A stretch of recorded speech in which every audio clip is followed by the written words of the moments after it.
Hello po mga abe, ngayon magluluto po tayo ng pinangat na biya. Masarap po ang biya at lahat ay talagang gustong-gusto ang isdang ito.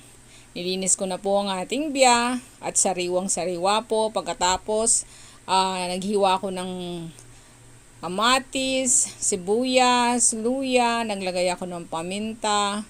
Pagkatapos po, nilagyan ko na ng tubig at pinakulo. Nilagay ko na rin po ang daon ng sili at ang siling panigang. Dalisayin lang po ito sa pagkakakulo kasabay po ng ating pang-asim.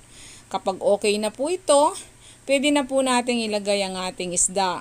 Pagkatapos pakuluan po na maayos. Pagkatapos tikman natin ayon sa ating panlasa.